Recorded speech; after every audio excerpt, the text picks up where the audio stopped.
I'll take the glasses off because maybe they won't recognize me.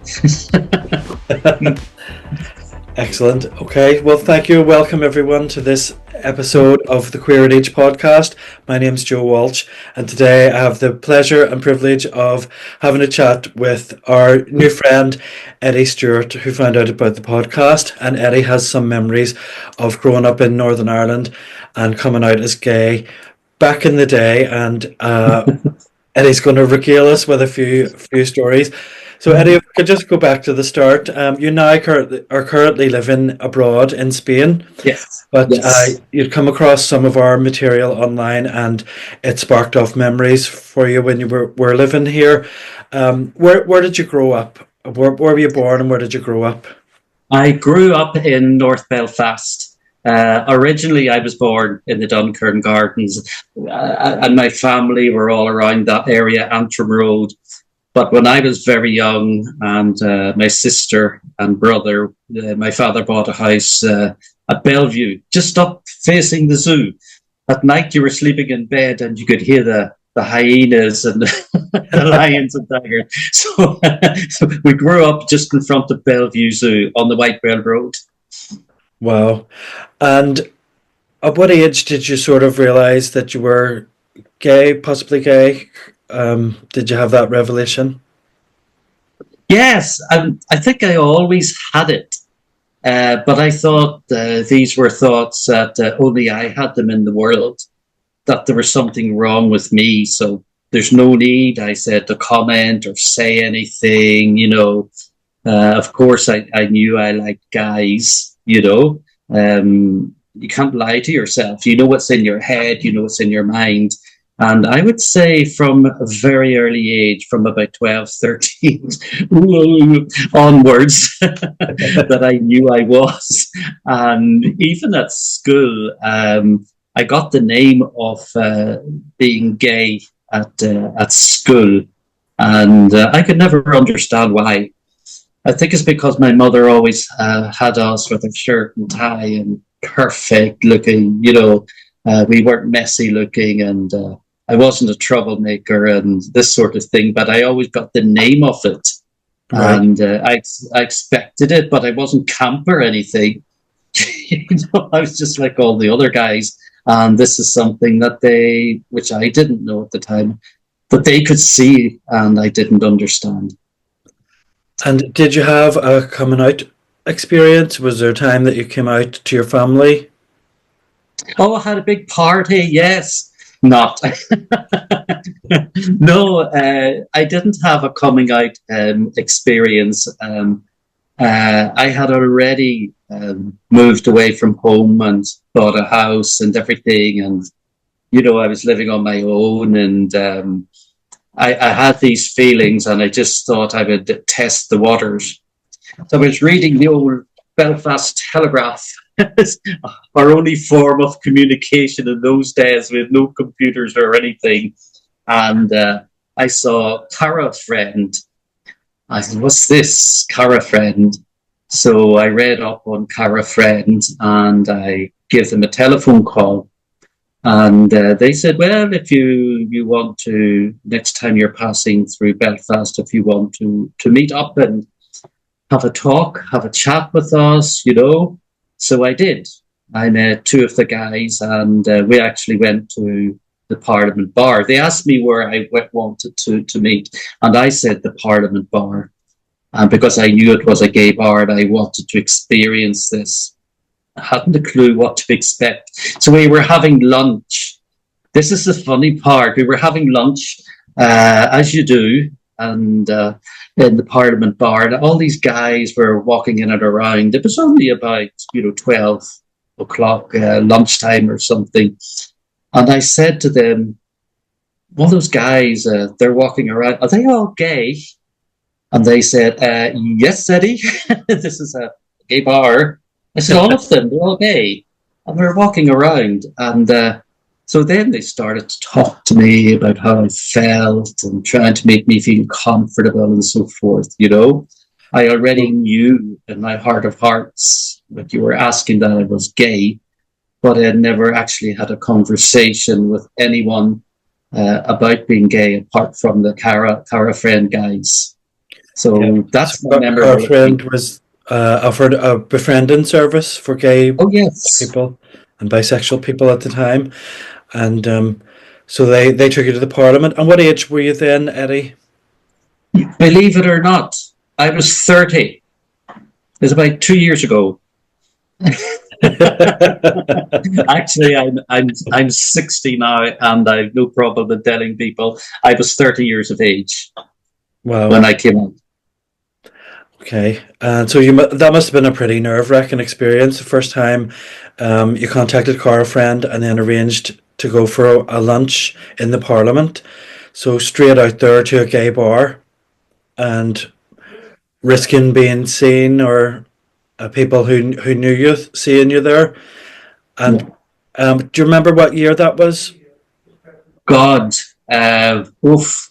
I think it was, let me see, was it 97, 96, 97, around that time, 98? I don't know. But I was 30, years of age, or around that anyway. And finding it nerve wracking. I'm a salesman.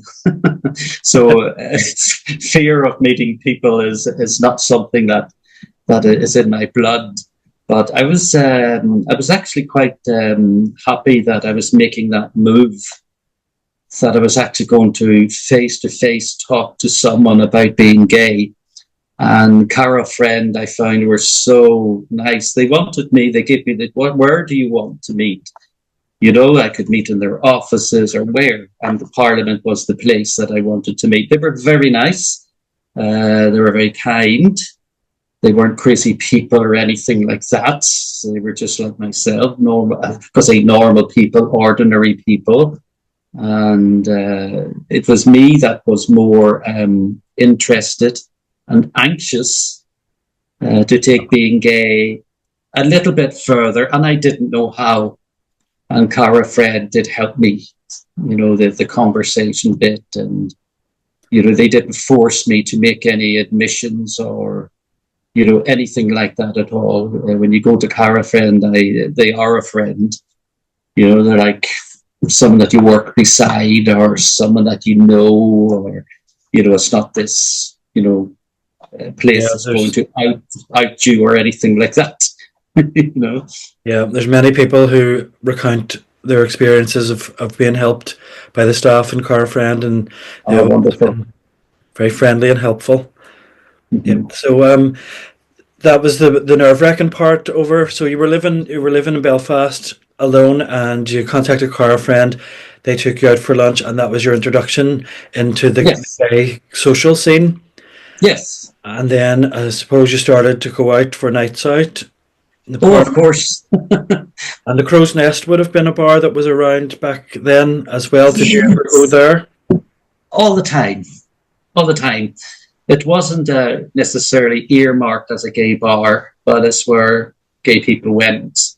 And Yeah. not a huge amount of them, but I used to go with a couple of friends, and the cobblestone streets, and you'd walk from the Crow's Nest around to the Parliament, and if there wasn't many people in the Parliament, you'd walk back to the Crow's Nest, have another couple of drinks there, and if it okay, you'd get to know people.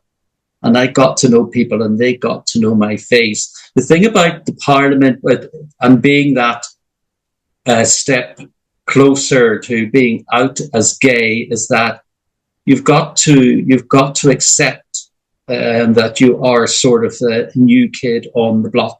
Sorry about that. I hit that band, but you are, you are the new one, and everybody's sort of looking at you, and you've got to, if you're going to come out, you will have to talk to people, and you will have to mingle with the people. But that lasts for a certain length of time until somebody else comes in and joins the queue. It could be a lesbian, it could be a gay man. Back then, we didn't have so many trans or anything like that. The gay community had not reached that point. The drag queens, yes, just a few. But at that point, there was no such thing. You didn't hear. about transgender or bisexual. We'd heard of bisexual.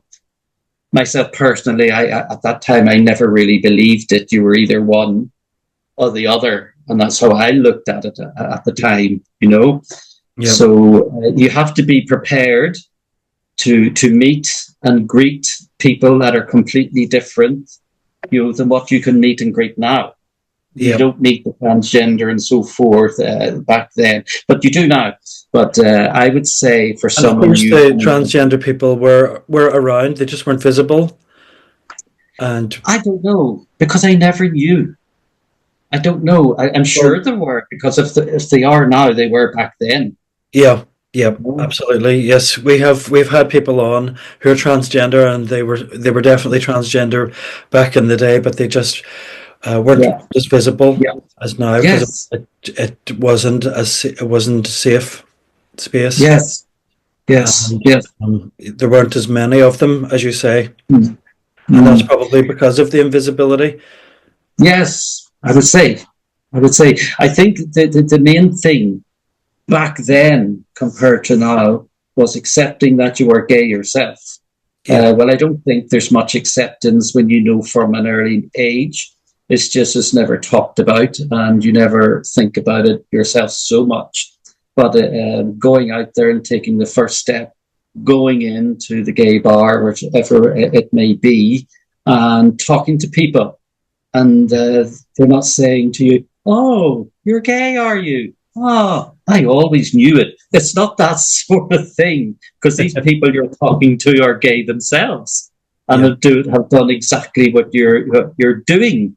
Of course, you know, if you come out even now to work people and things like that, "Oh, I always knew it," and think this is the main thing they say, but you don't have anything like that when you go into a gay bar back then. Yeah, everyone's in the same or very similar situation. Yeah. And do you remember any of the acts, any of the drag queens, DJs or anything from the Parliament and the Crow's Nest? Well, I'll tell you, there's one that I remember as clear as daylight, and that was Elizabeth Taylor in the Parliament. We always call it the old Parliament because they reformed it or renovated it after that. But Elizabeth Taylor, and she done the commentary and so forth upstairs in the Parliament and so forth, and nobody remembers her. And I remember Elizabeth so well, or Liz Taylor. And I am sure, and I reach out to anyone of my generation, my group, who were members of the group of the old Parliament, the Parliament days. I reach out to them to get in touch and say, "Yeah, I remember Liz," so forth. "Yeah, I do." And she wasn't as forward and outgoing as the ones that came along behind, but she was a very nice person. Neil something or other was his name. I can't remember, but Neil, and very, very nice and very good person, but not what you would call the greatest entertainer. Would be up there telling jokes and keeping everybody on the move. But I remember not long after I was out, about a couple of months, and she was on the stage and put the microphone down, so dramatic, at her feet beside her high heel shoes, and said, "Everyone, this is my last night. I'm retiring." So I remember that night so well, and no one really commented or passed remarks. People were walking around having their drink, whereby she was practically ignored, and even making that comment. But if a drag queen makes that comment today in any of the bars or so forth, you know, there would be a big hullabaloo about it. "We're going to miss you," and so forth, and applause, you know. But it was a very sad night back then, because people were not just used to drag queens, but it's a completely different situation now. Titty Von Tramp, for example, Tina Leg's tantrum and so forth. That way, I didn't know Tina Leg's tantrum back then because I left the scene just as she was coming out or to do the shows in the Kremlin. Right. And Titty von Tramp, I always thought was hilarious, and I still would, And I'm not sure if Titty. I saw Titty on your show here and Tina Leg's Tantrum a week or two ago, and it was wonderful to see them. And I hope they say this. Hiya, girls. I hope they see me. And that's sort of you're talking about the changes that you asked me between then and now. Back then, smaller gay community, not so many letters. It was just lesbian or gay, or maybe bisexual. And that was at a small group. I would say if you had about, I don't know, I'm afraid to say, 800 at maximum or less gay people, LGBT people in Belfast or in the Parliament. That's about the height of it. We all knew each other. And I think since there was that horrible incident, I'm not going to mention names, but when the policeman got shot dead, I think after that, things kind of went downhill. And it had a huge impact on the community. Oh, yeah. People never came back, and they were always watching the door, and nobody really felt so safe, But the community that was left came together and just went on as normal if they could. Still went out on Friday, Saturday, and Sunday nights, whatever, and every night that they could. I don't think anyone wanted to. It wasn't a trade-off. That situation about being gay and socializing on the gay scene, it wasn't a trade-off that you had a choice.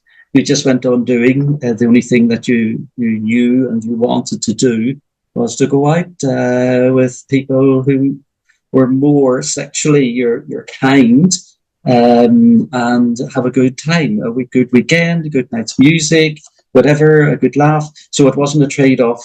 Do you go away and stay away because of this, or do you come back? It just gradually came back after that.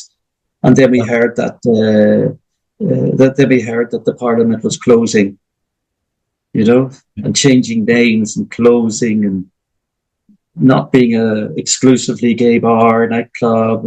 Straight people were to be allowed in, and so many rumors went around, So things started to fall after that. And that must have been around the time that the Kremlin was opening? Absolutely. I didn't actually meet Titty von Tramp, for example, I think until the Kremlin opened. When Titty was on top of the Jeep the first night, the famous photograph, I was standing right in front of the Jeep. It's just such a shame I didn't get on the bonnet of the Jeep myself. I would have been famous like Titty. I didn't think at the time. But we were all there for the first night, and, it didn't go according to plan. They opened the doors, they let us in. It was a bit strange to us and so forth. Titty was very entertaining, and we had the opportunity to buy the membership. I don't know if you can see this. This was a VIP membership. Anybody else have one of those from the Kremlin? VIP membership card? Wow. And that's how I used to look. I used to be gorgeous, but gorgeous. As I say in Belfast, he used to be gorgeous, But so if anybody else has any more of these, or VIP membership card from the Kremlin opening, and which meant that you could use the first floor, which was closed off, part of the first floor closed off for VIP members. You could use it for family functions, birthdays, or any occasion exclusively for you and your friends. Wow. And so if anybody else has any of those about, I was member number three. Unfortunately, they didn't put the year on it, or expiry date, or anything like that. I think it was someone whipped up behind the scenes, So if anybody else has one of those cards, I'd be interested to know It's the only thing that I kept from my past life on the scene. Excellent. Well, that's a really important artifact, and we're so privileged that you did give us a copy of that for our online archive. Yes, And so we're proudly going to be displaying that on the online archive. And wonderful. Yeah, we are also, as always, we're putting out a call as well. If anyone has any photographs or even memories of Liz Taylor, the drag queen, we would that love would be to see wonderful. some photographs or video footage, whatever you have. Even if it's just memories, you could maybe come on and do a wee memory on a podcast episode for us, or even we would accept an essay, just a written form, whatever format you want to. But because these are important, aren't they, Eddie? There were some characters there at the time. Now, I don't want to mention any names at all. It's illegal, apparently. I don't know. But I don't want to mention any names of the people that I remember. And but they know, you know who you are, and you probably know me. But I used to have hair. But if anyone would like to come forward, that from the day of my day in the old Parliament, I don't have so many memories of the Kremlin back then, because I think a lot of gay fellas sort of drifted away from the scene when the Kremlin opened, because there were so many more people, gay guys, came out when the Kremlin opened than ever came out in the Parliament, because we were a small, tight community. But I more or less drifted away from the Kremlin. But I would say if anyone has any memories of, I'll say it again, the old Parliament, if they know that that's what I call it, they'll know what the period that I was talking about. But I would love to hear from them. There were some great characters there that we did know and who were part of the community, and who were like super glue in the community. And if they weren't there for a weekend, you'd say, "Oh, has anybody seen them?" But my memory is not like an elephant. Unfortunately, I don't remember everyone, but definitely. Now I have some photographs of people, but I wouldn't volunteer them. It's a long time ago, and without their permission, and I haven't got any know how to contact them. But I wouldn't put them on display. But I'm sure photographs can be very, very helpful and very, very good, even to share with a friend or share with yourselves. Certainly. Yes, absolutely. Yep, I've we've got a got couple that. of So if photographs to anybody recognizes Eddie here and wants to get in touch, come on ahead, and sure we'll maybe do a wee online live group That would be great. group That would be chat. good. That would be really good to get a Get group. us all together again. Yeah. The only thing is, it's a bit difficult to serve a pint through this. The technology is wonderful, but we didn't have back those days. I'm sure they're all out about, floating about everywhere. We didn't have technology then, just ourselves. Yep. And so just before the Parliament, you were in the Crow's Nest. Do you remember the drag queen Ms. May from the Crow's Nest? Yes, but Miss May, yes, but only a few times. But I think she was in, I don't know where she went. I only seen her. She done one night a week, and I don't know when it was. But I travelled all around Ireland with my job. I was never home, only at weekends. So that's why it was so important for me to have the Parliament and the Crow's Nest and places, something to really look forward to. I travelled with my job a lot. And I did miss a lot of performances and things that were on the gay scene. Yes, but not a lot, not a lot. It depends if you were where you were and when you were, But I just wasn't available all the times to go out. But great times. I'm pretty sure there will be people who will know my face with the hair. Maybe I should have wore a hat or something. I came across one of the members who's actually in the States at the moment, in Los Angeles. Wow, you wouldn't move just to Spain if this person you had to move somewhere flamboyant. I just moved to Spain. It was good enough for me. And I'm sure that there's people out there would love to contact, And where are you now? I was saying, I said, where are you now? Where's everyone gone? Not necessarily in another country, but what are you doing now? Yeah. You just don't bother with the scene. Maybe when you're my age, you don't bother with the scene, and of Or course, maybe when you're in a relationship. Absolutely, for 17 years with Antonio. For 17 years, I introduced you, and he's from Italy. And I met him accidentally while I was on holiday in Barcelona. And of course, it doesn't take long if you're a gay man when you meet someone for you both to get together.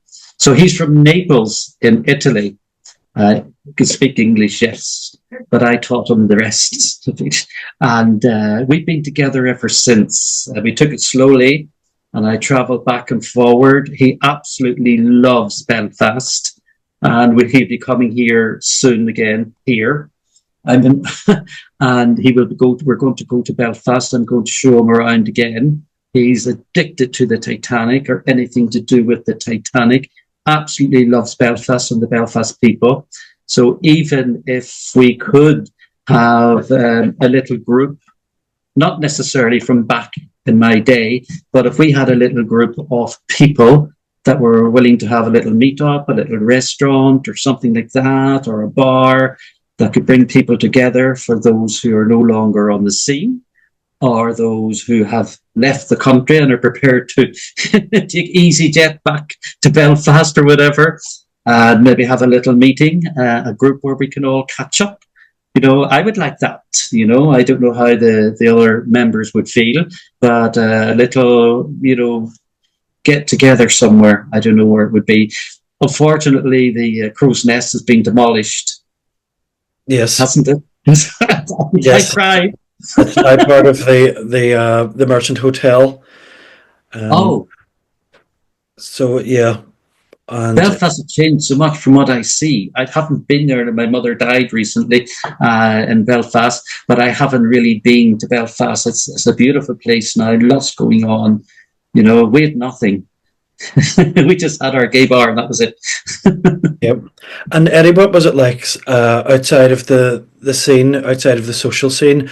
What was it like? Do you remember people's attitudes towards gay people then? Was it hostile, or was it something that you would have kept hidden? Well, depending on where you are, if you go to the country areas, okay, in the villages and the towns, and Donegal and Fermanagh, Tyrone, Armagh. I did know gay people from those areas, and the reason why they had moved to Belfast was lack of acceptance, or simply they didn't feel comfortable coming out.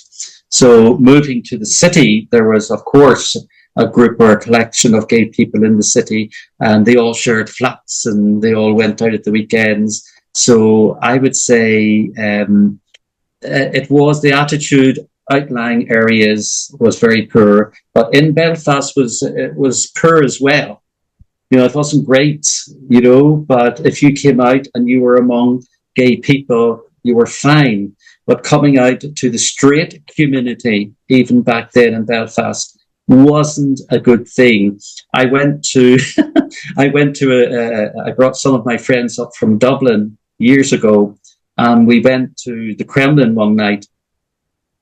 And we were standing waiting for a taxi outside a government building. I'm not going to mention which one it was, but it was a government building. And people were working on the night shift in the government building.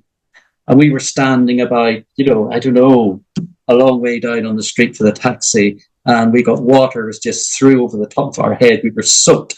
And they were getting buckets of water and throwing it out, and it was just landing on our heads, and we were absolutely soaked to the skin. And this was from a government office, and it was a government jobs they had, and they thought this was funny, of course. There was about 5 or 6 of them. And so the police arrived and took us to the police station and asked us to do an identify which ones they were. Like, come on. How could you identify in the dark at night? And they were like 7 or 8 stories up, so nothing ever became of it. I was quite embarrassed in front of my friends from the south of Ireland that this actually happened. So to answer your question, it wasn't easy to come out in the straight community in Belfast. Indeed, in Northern Ireland, in Derry or Londonderry, whatever you want to call it, it might have been just as difficult. But for Belfast, it should have been better, but it wasn't. And I don't know how it is now. I've no idea, Has it got any easier? Well, I don't know. For a lot of people, they would say, yes, it has, but just depends on your situation. We hear of an increase in the reports of hate crime towards the community, but we're not sure whether that's an increase in hate crime or an increase in just the reporting of it. People maybe feel more confident. But generally, it does seem to be better now these days than it was. But quite often people have fond memories of back in the day and they don't always remember bad things. But that's pretty horrendous what happened with the Watercommon employee.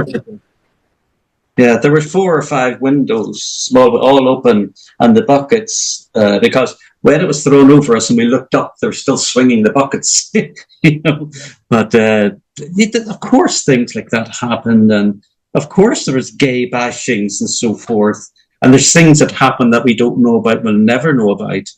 But back then in Belfast, I think straight girls were always great to have gay friends, and still are, I'm sure. But the gay men or the straight men, absolutely not. There's no way. And I had a situation recently. I have a very good friend in Belfast, and she's straight.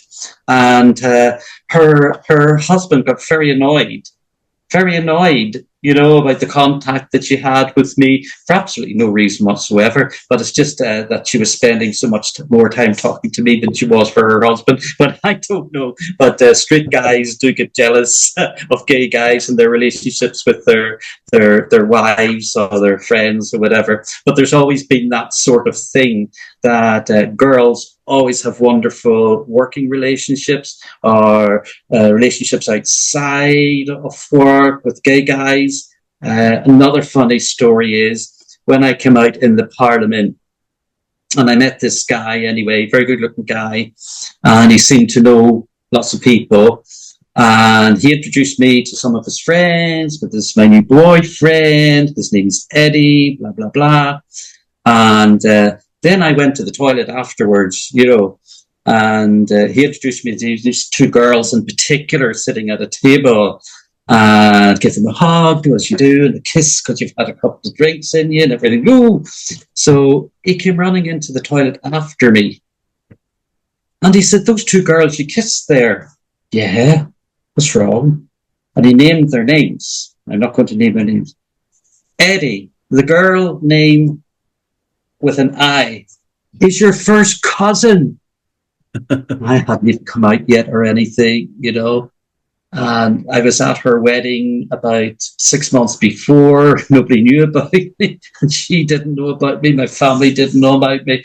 And I just said, fuck, that's one way of coming out. It would have went around the family like wildfire. The phones would have been going. So I didn't know it was her at all because I had a few drinks. And she used to, my point is, she went to the Parliament. She was straight, her friend was straight, because they enjoyed the music. They enjoyed the gay fellas. They enjoyed the atmosphere. They loved being there. And they always went on a Friday night after work for a few drinks and stayed on for a while and then went home because their husbands wouldn't have joined them in the Parliament bar, wouldn't have been allowed to anyway. But it was their time, something they enjoyed being around gay men. And my point is that I've just made that straight girls and gay men, super glue, always friends and genuine friendship. But it was the straight guys, no. And I don't know if it's accepted to this day. And do you remember back then, Eddie, that you used to have to vouch for straight people. Straight people would have to have a gay friend to bring them into the space, Mm. particularly the Parliament, and the Kremlin was like that as well. And that's the way it was. It was to keep it from being over outnumbered. It was to keep the gay population from being outnumbered by straights, and that was one of the ways that they did it. I don't think it's done that way now. I'm not Mm. sure. I don't know if it actually worked, because, you could bring anybody in and say, this is my gay friend, and they could be straight and stuff like that, or maybe the Yeah. person saying it could be straight, that there was always a way around it, but it made the gay community feel at least something was being done, at least something that the gay bar was trying something to make. They couldn't turn everybody away at the door. There were such crowds in the Kremlin, especially. It started in the Parliament, and it didn't really. There weren't so many people vouching for straight friends to come in the Parliament. It wasn't such a big thing because going to the Parliament was such a gay thing, that guys wouldn't go, straight guys wouldn't go with their friends. It simply wasn't. They didn't want to be seen. But once the Kremlin exploded, the doors open, and everybody wanted to go, they were queuing halfway down. Is that Donegal Street? Was it? Yeah. Donegal, halfway down Donegal Street. It was huge. People wanted to. Oh my God, I'll never forget it. And Titty, she was out entertaining in the queue and everything else. She started that on the first night. The Kremlin did bring that in, and I don't think either it worked nor did anybody care, because if you said I don't like this and it's not working, sure, what could be done. I don't know how I left the scene, and I bought another house down in the country, and I used to buy and sell houses just because. Forgot. Sometimes I just wanted to buy and sell a house, do it up and sell it. I've done quite a lot of that, and what do they call it? Property development now. I just bought a house and done it up and sold it and moved on to another and kept working. And I moved all around different areas in Northern Ireland, and then I went into the south of Ireland, came off the scene really gradually, came off the scene in Belfast, because I wasn't really that comfortable going to the Kremlin, to be honest with you. Wasn't really that comfortable. All my friends had disappeared. You met a few people there about. To me, it was going the direction of a straight bar, with gay people welcome, that sort of thing. And how is the Kremlin now? Is that what's happening there? Well, it's more of the same. It's people would say now it's more of a straight bar with very few gay people going to it. Gay Oh people, God, I just the entire LGBTQIA plus community tends to go more towards the Maverick or the Union bar. the Union Bar. So the Kremlin is a very young crowd and mostly straight at the minute.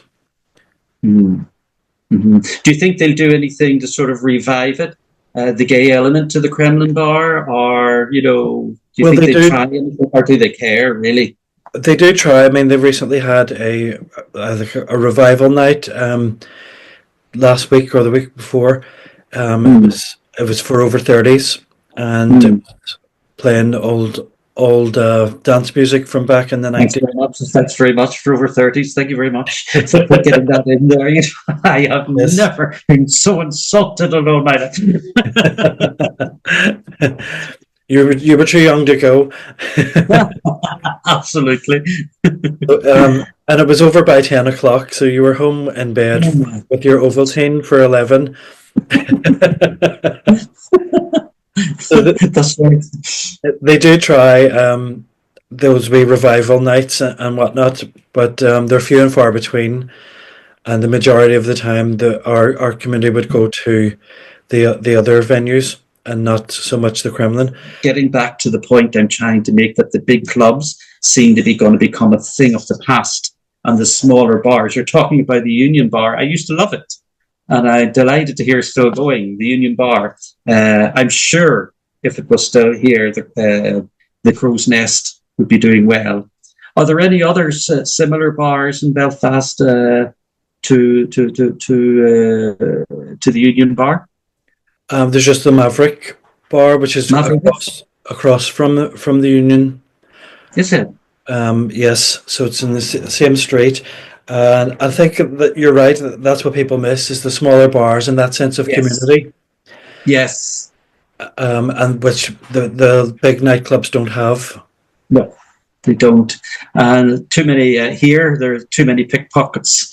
There's big problem. If anybody's coming to Barcelona, we always say, watch your wallet. You're gonna get done. You're gonna get without you even knowing. I think that I've been done 3 times over the 17 years. That somebody always gets you somehow. But just people coming to Spain in general, no matter where you're going, is watch your wallet.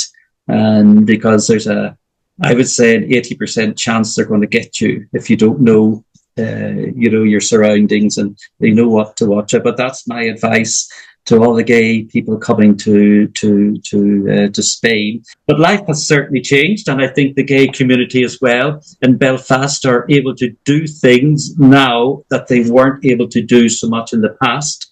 Is holiday more, they've more money, they can travel, they've more money to spend on clothes and travel and to get out there and enjoy life. Back in my day, we didn't have all of that, So, yeah. And we had our gay pride to look after, and I remember my first gay pride, and we had Liz Taylor on the top of the bus, and that was it. And we had about 100 people walking around the bottom of the bus on the pride, and thought it was great. But it wasn't actually the first gay pride in Belfast. It was my first gay pride, and I thought it was so refreshing to be able to go out there with your face showing and the sun shining, and you didn't care who knew you. You were out and proud.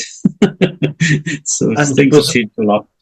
Did you go to that Pride, Eddie, when you on the year that you came out? Absolutely. I think it's something that when every person comes out, now these letters are all too long for me to say, LGBTQI. Did I say it right? Yes, LGBTQI. Yeah, I think plus. Oh, plus. I forgot about the plus. I have to write that down. But I think everyone should do it to give that final boost. And it's giving yourself, and you're not out there to everybody, oh, look, I'm gay. You're out there to prove something to yourself, first and foremost. I think affirming. Yes. To be with like-minded people and to walk. Yes. And be celebrated. Yeah. Yep. Surprised at the wonderful acceptance and everyone will have for you. And it makes you feel better. And it makes you feel more proud. How many go to the Belfast Pride now? Oh, there's thousands. It gets bigger every year. And, really? I think the last year was 30,000. I'll need to double check that. And when I'm editing this, I'll put the figure on the screen. But it just gets bigger every year. It's very popular, and it brings in a lot of money, and it just brings a lot of joy to people. Your first Pride was 30 years ago then? Yes, 30 years ago. 1995. And I don't know, I'm sure you can Google and you'll get photographs of it and so forth, Yeah. But we had about 300, and that was it for Belfast Pride March. So if you didn't want to be identified, you got those sunglasses on and whatever. But you got a couple of points in you. The sunglasses were threw away after a while. That's what I said. If you're coming out, you have to involve yourself in activities in whatever community you aspire to belong to. And you have to involve yourself. If you really want to feel you belong, you really have to immerse yourself in the community to make you feel that you've achieved what you want to achieve and that you are proud to be what you are. And that's what you got. So you're saying 30,000. Well, great. That's an amazing thing. But I really think on a more individual basis for yourself, whatever you identify as, go out and get involved in the activities, no matter how big or how small. You know, if you're genuine, you've got to be genuine to yourself and feel happy. And it really is a wonderful experience. I felt so happy. I felt so happy going in that march. The sun was shining, and I got to the top of the bus, and the flags were everywhere. You know, they were blowing whistles, and to me, there was nobody following us really. We all come out of the Parliament bar and had a few drinks, and okay, it got a little bit bigger as we went around. But get out there and get involved. And the best thing I ever did. I just had a wee check there at the figures, and it's much bigger than that. It was 85,000 last year. Oh, last year. Last year. In Belfast. 85,000 in Belfast Pride. So that was the biggest ever. Wow, 85,000 people. Well, even to me, wow, and that's absolutely one. All of those people, whether they are members of whatever gender or not, you know, it brought happiness. Yes. And I was brought up in the days, the 70s and 80s in Belfast. We had bombs and bullets, and you could search going through the barriers to go shopping and stuff. And if you heard a bomb in war, wonder what that was. But it didn't fizz on you. You weren't worried about going home. You went out and got your taxi or your bus or whatever, you know. Yeah. And one thing, does anybody remember? And I worked in Castle Court. Does anybody remember? Well, I worked in Debenhams. It's gone now, so I can say it. Does anybody remember at the end of the day, all the customers had to get out, but if there was a bomb scare, you were left behind, and you had to search all the hot clothes that were hung to see if you could find anything in them, like an incendiary device. Wow. Like you were meant to do it. Like, for goodness sakes, what were you going to do? Oh, look, I found an incendiary device. Whoop, it's gone. You're okay. It was so dangerous. It could have went off your hand or anything. But this was part of your job back in those days. You know, search the clothes first. Customers out first. Search the clothes and out yourself. You know, we're all standing outside smoking because we knew nothing was going to happen, but it was great to get a smoke break. All was good. You didn't have smelly breath. Yes, you didn't have to worry about it if you were a smoker and you met another smoker. It was fine. And also going out on the wee smoke breaks, that's where all the gossip was. That's right. That was it. We actually did it. We had a smoking room. It was a sectioned off part of the dining hall. And that's the only place where all the laughs came during lunch hours. A huge canteen. But it was the smoking room was a smaller sectioned off with an open top with fans on the top, and the only place where you could have a good time and a laugh were all the smokers. Yes. Yeah. But I think health is something that we don't really.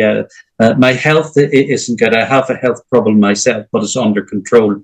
And one more thing, I forgot this dream about going to live in Spain. It is a dream, but it's not the way you think it is, you know. Right. So if you're thinking of coming to Spain, if you have an Irish passport, doesn't matter if you're Protestant, Catholic, or what you believe in.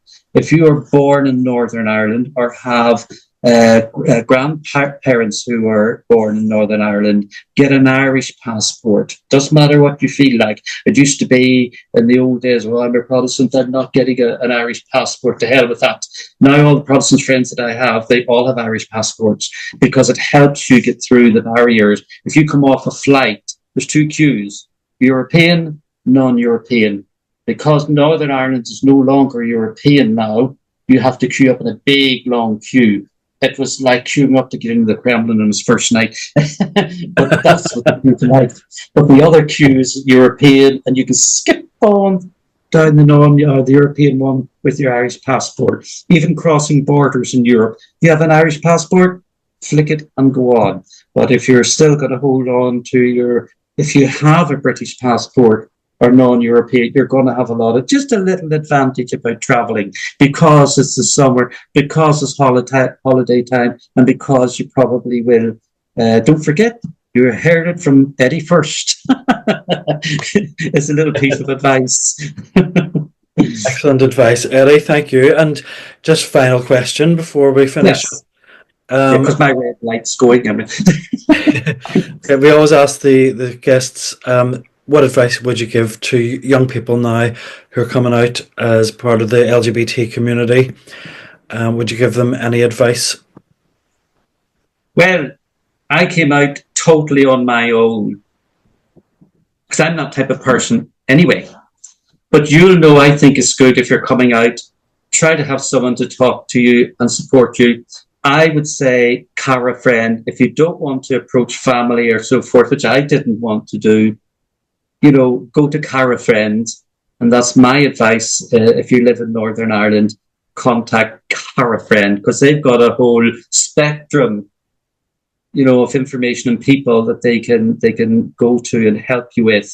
But I would say, yes, you're going to be afraid. And my advice is go to Cara friend because they're just there like a family. And don't forget that the gay community will become your family. And they always will be your family, no matter where you go to live in the world. But the Cara friend and groups like Cara friend are invaluable. And I owe Cara friend so much. I was swimming and drowning, and they just put their arm around me and brought me in. Then I couldn't wait. Are you going on Friday night to whatever function? Yeah, I'll be there. And that's the advice I would give because Cara friend done it for me. Tonight, I want to talk about our Cara friend, and that's what I say, Cara friend. And I would say, don't leave it too late. I was 30, which wasn't too late. But the longer you leave it, the more fun you're missing out on, the more of a life you're missing out on, and the more friends you're missing out on, because they need you as much as you need them. Excellent advice, Eddie. Thank you so much. And Cara friend are celebrating their 50th year this year, so they're turning 50. So 50 years of service in the community. And then we've also got the Rainbow Project as well. They're 30 years old. And we have 30 years of age. I remember, sorry, I'm just plugging in here. Yeah, I remember the Rainbow Project starting. The Rainbow Project, but that was 30 years ago when it started. So that was when you were just coming out. The Rainbow Project was just starting up. So you were there for the birth of the Rainbow Project. I was, and believe it or not, at 30 years of age coming out, I thought I was a dinosaur coming out. Now I'm 60, and I look back and say I wasn't a dinosaur. But no matter what age you are, I think, the Rainbow Project I remember very well. Who was it that was leading the Rainbow Project at the time? Oh, I'm not sure. It was started by 4 volunteers, and they just recognised that there wasn't enough information for gay men about preventing HIV. Yes. Because no one could even discuss it with doctors back then. There was an shame still in the community, so they started to deliver leaflets and then went on to get the free condoms to give out in the clubs. And yes, I remember that well. Yeah, and they still do. Remember. Oh, they still doing it. Yep. And I know who that is, and I'm not saying, but some people have been around such a long time. If you're still out there and you know who I am, I know you, come on and give me your opinion. Just say hi anyway. Excellent, Eddie. Well, thank you so much. It's been a pleasure talking to you, and we've relived some great memories from back in the day. And so we'd just like to reach out to everyone who's listening. Get in touch if you've got some photographs, memorabilia, anything. We'd love to hear from you. Thank you, and we will see you on the next episode. Well, thank you very much. I've really enjoyed this. It's like coming out all over again.